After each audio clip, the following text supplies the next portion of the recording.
김의겸 의원은 면책 특권이 있는 의원이니까 국회에서 또 얘기를 했고, 근데 김종대 전 의원은 면책 특권이 없어요. 또 이제 개인 방송에서 이제 얘기를 한 터라 파장이 어디까지 갈지 모르겠습니다. 하여튼 제보에 의존해서 폭로는 했는데 그게 사실이 아닐 경우 또 사실일 경우 양쪽 다 파장이 만만치는 않을 것 같아요. 그죠? 제2의 김의겸 사태가 될 수도 있고, 만약에 김종대 전 의원의 주장이 사실이라면 또 그건 나름대로 굉장한 또 파장을 가져오니까 하실 말씀들이 많을 것 같아요. 예. 예, 한 말씀 좀 드리겠습니다. 이 김의겸 그 탐사 관련해서도 예. 그렇고 이 제보가 마치 이제 진실인 것처럼 자꾸 이야기를 하는데 상식적으로 생각했을 때 제보하시는 분의 말이 더 진실인지 예.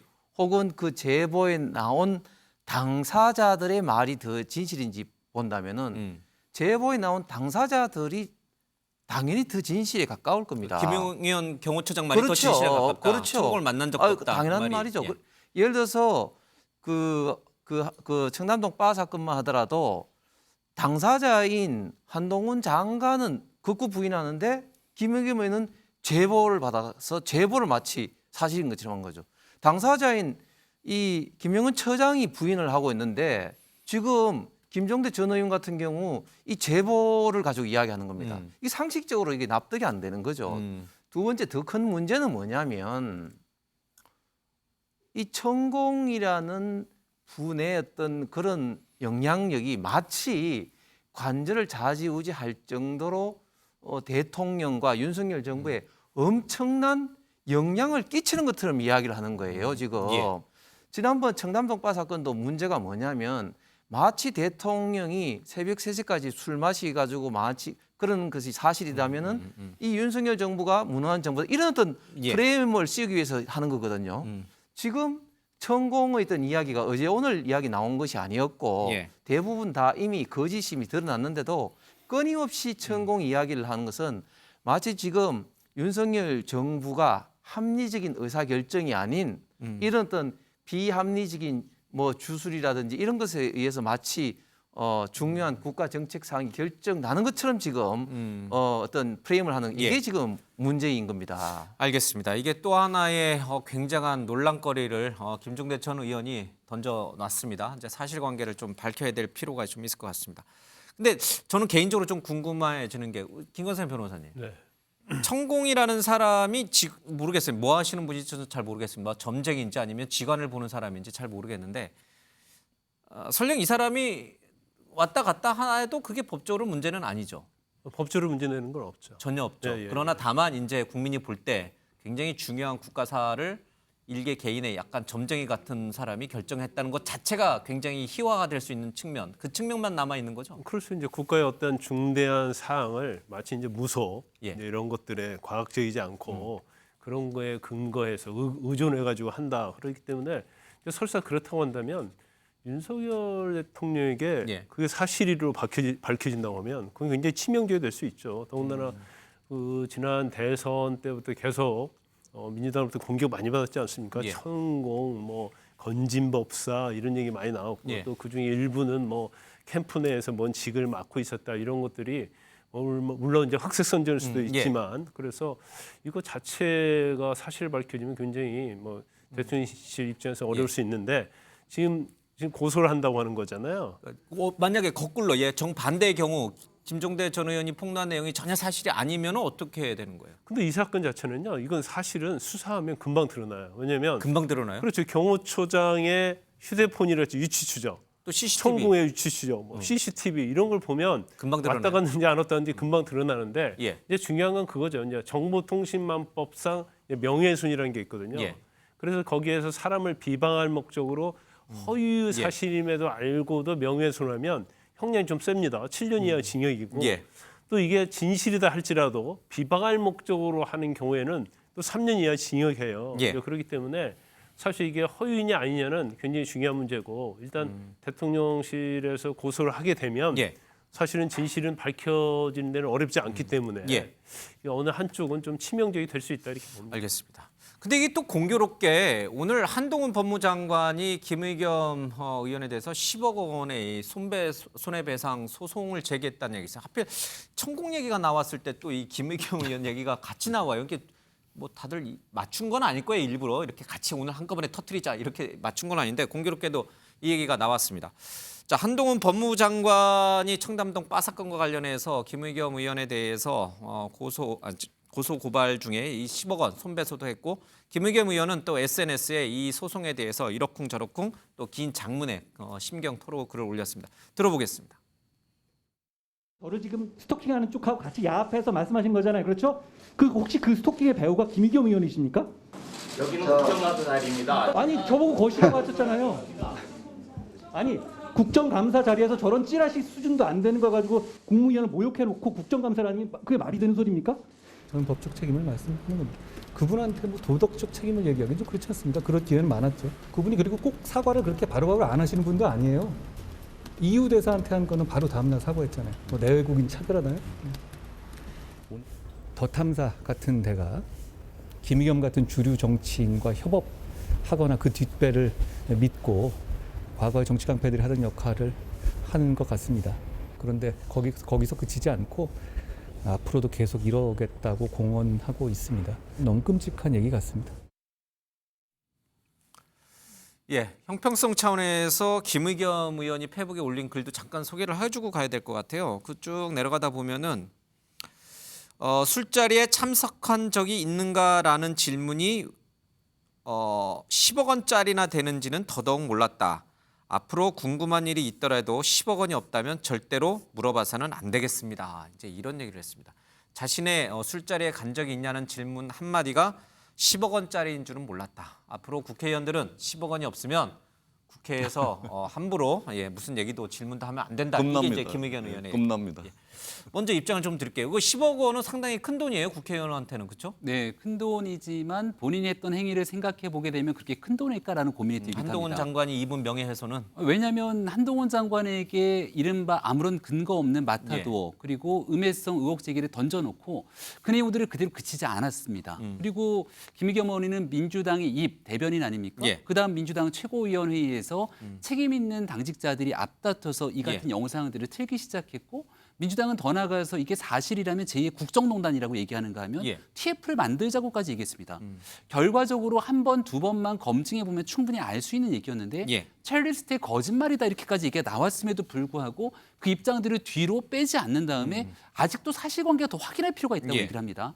근데 이게 민주당의 주장만으로 끝나는 것이 아니라 김의겸 의원이 협업했다고 얘기하는 더 탐사 등 일부 유튜버들을 통해서 엄청나게 많은 조회수를 퍼다 나르고 여전히 그 내용을 본 사람들은 사실일 수도 있을 거야라고 믿고 확증 편향에 빠져 있는 분들도 있을 겁니다. 지금도 이게 어디에서부터 시작됐는가? 일부 유튜버들이 한 일이 아니라 대한민국의 국회의원이 국정감사장에서 자신 있게 얘기하고 힘을 줘서 여지까지 입장을 견지하고 있는 것 아닙니까? 사과 한마디 없고 더 나아가서 김의겸 대변인에 대한 대변인직까지 민주당이 아무런 책임 소재를 가리지 않으니 어쩔 수 없는 상황 속에서 그럼 이런 가짜 뉴스가 두 번 다시 대한민국 정치권을 혼탁하게 만들지 않도록 뭔가 모종의 조치가 필요하다 이렇게 생각했을 겁니다. 한동훈 장관 입장에서도 아까 얘기했던 대통령실에서도 법적 조치를 나아가고 싶은 사람이 어느 누가 있겠습니까? 하지만 이런 일들이 계속 반복되기 시작하면서 음모론으로 대한민국 정치를 이 바닥까지 끌어내리는 일은 기본적으로 좀 차단시킬 필요가 있다고 어쩔 수 없는 고육지책의 이런 행동을 취한 것이 아닌가 생각합니다. 근데 이미 형사적으로는 허위사실 유포로 고소를 했잖아요. 한동훈 장관이. 근데 10억 원은 민사잖아요. 그렇죠? 그렇죠. 굳이 이렇게 10억 원을 추가로 또 한 이유는 뭐예요? 한동훈 장관. 방금 뭐 얘기는 들었습니다. 형사와 민사는 좀 구분을 해야죠. 근데 형사에서 이제 명예훼손이랄지 아니면 정보통신망법상 명예훼손은 고의범이거든요. 그러니까 고의적으로 비방할 목적으로 뭐 허위사실 적시했다랄지 아니면 비방할 목적으로 진실이다 할지라도 명예훼손이 되면 처벌할 수 있는데 지금 국정감사에서 한 그러한 발언은 사실은 제가 볼 때는 이제 면책 대상 될 가능성이 커요. 고의성이 없기 때문에. 그리고 허위라는 인식이 또 입증하기가 쉽지 않거든요. 그렇지만 이제 더 탐사와 협업을 했다고 얘기했잖아요.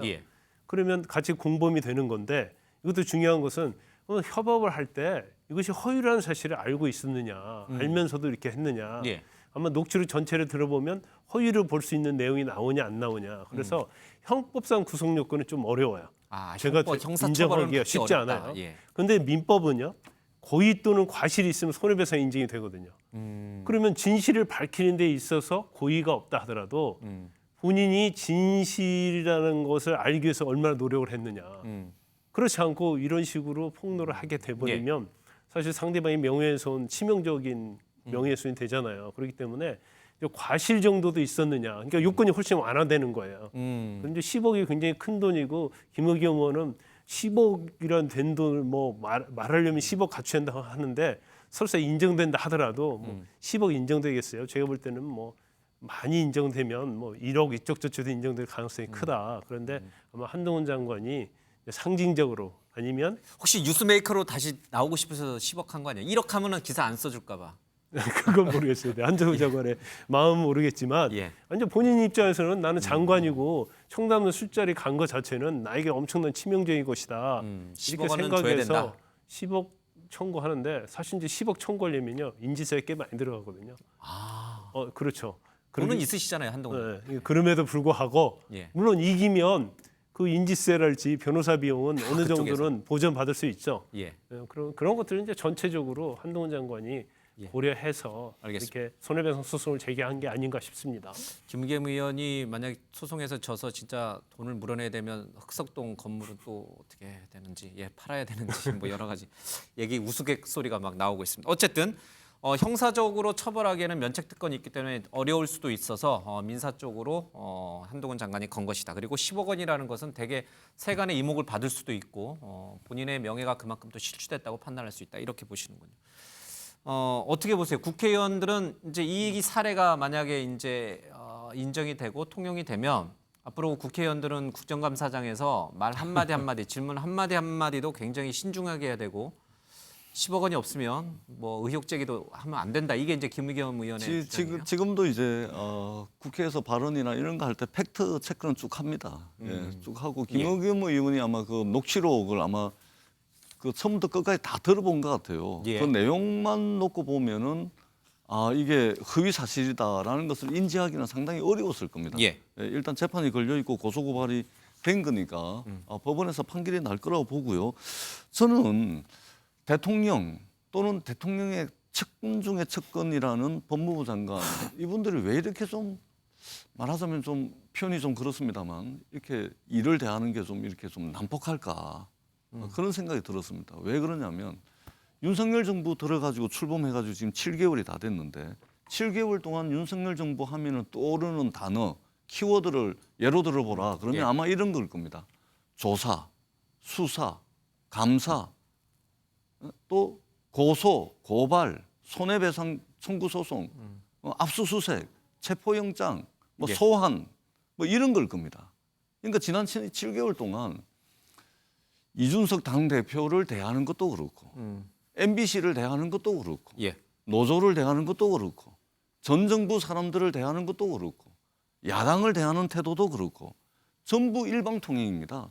전부 마음에 안 들면 다 뭐 조사, 수사, 감사, 고소, 고발 해가지고 이런 식으로 지금 가고 있습니다. 그러니까 결국은 윤석열 대통령이 검사 출신 대통령이라는 것을 그리고 그 측근 검사 출신 법무장관을 통해 가지고 결국은 국가 경영을 예. 수사 기소권을 가지고서 국가 경영을 하려고 하는 거 아니냐. 예. 그러다 보니까 무조건 대통령실도 지금 장경태 의원, 김종대 의원 고소 고발했죠. 예? 뿐만 아니고 이 최측근인 법무부 장관은 또 고소 고발에다가 손배소까지 지금 이렇게 하는 겁니다. 예. 그러니까 제가 누누이 드리지만 정치는 칼로 하는 것이 아니고 말로 하는 겁니다. 정치인은 칼을 다루는 직업이 아니고 말을 다루는 직업이라는 것을 꼭 좀 드리고 싶습니다. 알겠습니다. 시간이 많이 지났지만 말씀을 하신 김에 이 뭐 고소 고발이 지금 많이 나오고 있는 문제를 조금 한 마디씩 좀 듣고 가야 될 것 같습니다. 지금 주말에는 이제 촛불 집회에서 내가 이재명이다 이제 그 플래카드가 등장을 했는데 이제는 거기에 대해서 내가 장경태다 이제 이것까지 좀 등장합니다. 좀 있으면 내가 김의겸이다 이것도 등장할지 모르겠습니다. 내가 김종대다 뭐 이렇게 할지도 모르겠습니다. 어쨌든 지금 화면에 나옵니다. 동의하세요? 정말 지금 우리 전재수 의원이 윤 정부 들어서서 정부 여당 대통령실이 고소고발을 남발한다고 보세요? 아니면 충분히 잘못하고 있기 때문에 고소고발로 이런 잘못된 폭로, 잘못된 의혹 제기는 충분히 이렇게 통제해야 된다고 보세요? 글쎄요. 지금까지 뭐 고소 고발로만 한정했을 때 남발했다고 보기는 어려운데 시동을 걸고 있는 거라고 보고요. 저는 특히 이제 김의겸 의원을 상대로 물론 김의겸 의원이 잘했다고 저도 생각하지 않습니다. 국회의원으로서 의혹 제기를 할 때 충분히 확인했어야 될 팩트 체크가 좀 부족한 채로 확인을 했다고 생각합니다만 형사상 저게 처벌 가능성이 별로 없다는 걸 한동훈 장관이 모르지 않을 거예요. 앞서 우리 변호사님이 설명해 주셨기 때문에 수사를 오래 했던 분이어서 그럼에도 불구하고 이게 형사 고소를 하고 또 한편으로 민사소송까지 제기한 건 결국 입막음하겠다는 거잖아요. 야당 의원들을 입막음하겠다. 예, 그리고 더군다나 한동훈 장관은 예. 지금 법집행 최고 책임자를 맡고 있는 법무부 장관입니다. 예. 법무부 장관이 야당 의원들을 상대로 물론 기분 나쁘고 불쾌하고 때로는 억울하고 때로는 야당이 저런 식의 비판을 가하는 거에 대해서 부당하다고 생각하겠지만 그런 어떤 비판이 잘못됐다면 그에 대해서 정치적으로 충분히 저는 평가가 되고 있다고 생각합니다. 근데 저런 식의 소송을 제기할 필요가 꼭 있었는가 싶고 대통령실의 대응도 마찬가지죠. 장경태 의원이 최고위원회 석상에서 국회에서는 아니고 제기한 의혹입니다만 그게 잘못됐고 아니면 아니라고 얘기할 문제지 그걸 야당 의원을 상대로 저렇게 일일이 그럼 앞에다 알겠습니다. 소송을 제기할 거냐 그런 면에서 저는 저런 어떤 저거를 윤 대통령이나 한동훈 장관은 법치라고 생각하는 것 같은데 저게 과연 법치인지 의문입니다. 알겠습니다. 하여튼 뭐 이분들에 더해서 오늘 김종대 전 의원 또 방송했던 김어준 씨도 이제 형사 고발이 될 것 같습니다. 예, 어쨌든 자 어떻게 주장하세요? 고소 고발이 너무 남발하고 있다. 저는 거기에 뭐 절대 동의할 수 없는 예. 게 사실 절대적인 수치만 보더라도 문재인 정부 초기 때 적폐청산이라는 미명 아래 예. 얼마나 많은 사람을 수사하고 구속시키고 그랬습니까? 예. 대통령 2분, 국정원장 4사람 수백 명 수사하고 구속을 시켰습니다. 뭐 그거하고는 사실 지금하고는 사실은 비교 자체가 되지 않는 것이고요. 예. 지금 일부 뭐 수사라든지 고소 고발은 사실은 이제 이재명 대표를 중심으로 한 그런 어떤 사례가 국민들한테 예. 많은 좀 인식을 좀 시키는 것이고 지금 장경태 의원이라든지 김의겸 의원 같은 케이스는 명백히 가짜 팩트에 근거를 해서 국익을 해치는 대통령과 이제 김건희 여사에 대한 어떤 그런 공격을 지금 반복적으로 하고 있고 거기에 대해서 분명히 이제 사과를 하고 요루해도 그렇지 않기 때문에 최후의 수단으로 하는 것이고 심지어 그 문재인 정부 초기 때는 가짜 뉴스를 체크하기 위해서 제가 가방이기 때문에 알고 있습니다. 팩트 체크라는 그런 어떤 팀까지 만들어 가지고 했습니다. 거기에 비해서는 지금은 아무런 그런 어떤 것들이 없는 상황에서 극히 일부에 대해서 고소고발이 이루어지기 때문에 거기에 대해서는 좀 저는 동의하기가 어렵습니다. 알겠습니다. 자, 한동훈 장관 얘기가 나왔으니까 하나만 더 짚겠습니다. 한동훈 장관도 한남동 관저에 초대를 받은 것으로 알려졌습니다. 물론 뭐 NCND입니다. 대통령실도 그렇고 한 장관도 그렇고 확인해 주지는 않고 있습니다만은 이상민 행안부 장관 또 한동훈 법무부 장관도 다녀갔다 이런 얘기가 나오고 있고 대통령 관저에 다녀간 것은 대단히 경호상 비밀 보안이 유지돼야 될 사안인데 이런 것들이 언론에 보도되는 것과 관련해서 윤석열 대통령이 자꾸 이게 정치적으로 좀 이용하는 거 아니냐. 당무는 당에서 결정하는 건데 마치 대통령이 직접 관저 정치를 하는 거 아니냐 이런 식으로 오해가 빚어지는 것에 대해서 불쾌감을 표로했다 이런 기사도 좀 나오고 있습니다. 자, 관저에 초대받은 자와 관저에 초대받지 않은 자는 어떻게 달라질까요? 나경원 전 의원의 얘기부터 그리고 조응천 민주당 의원의 얘기도 들어보겠습니다.